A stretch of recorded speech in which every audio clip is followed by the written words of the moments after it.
about issues regarding gatekeeping. We're talking about who's getting to make these decisions of what goes into the media. Clearly what we're talking about a lot of the times is who gets hired to make these decisions.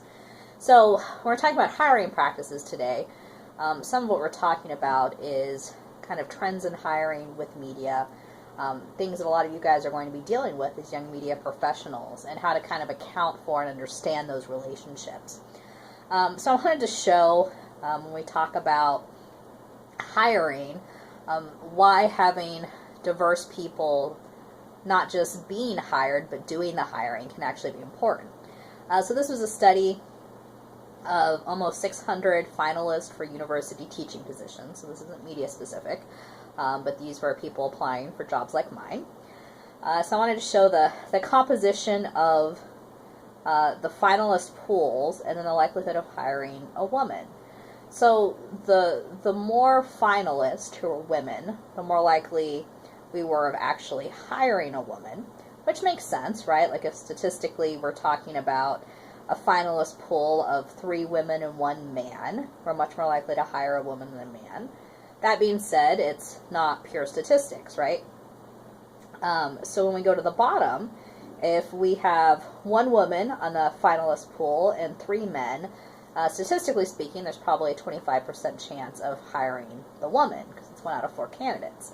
But when we get to that point, inbuilt biases start to come into play. And what we actually see is there's a 0% chance of hiring a woman.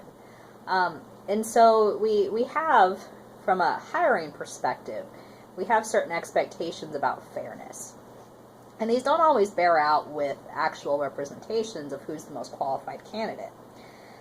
So as part of the study, I have a quote from David Heckman from the University of Colorado, where research has found that people who are doing the hiring, whether HR or supervisors, are actually perceived as selfish when they advocate for someone who looks like them, unless they're a white male.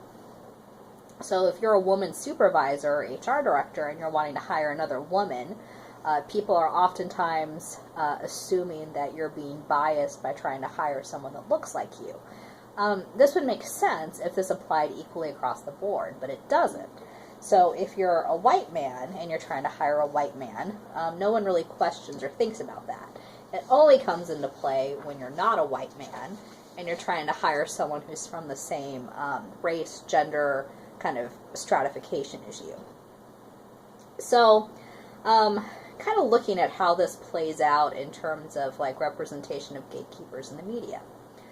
So looking at the Boxton survey on TV shows, some of the results of having like better diversity in gatekeepers.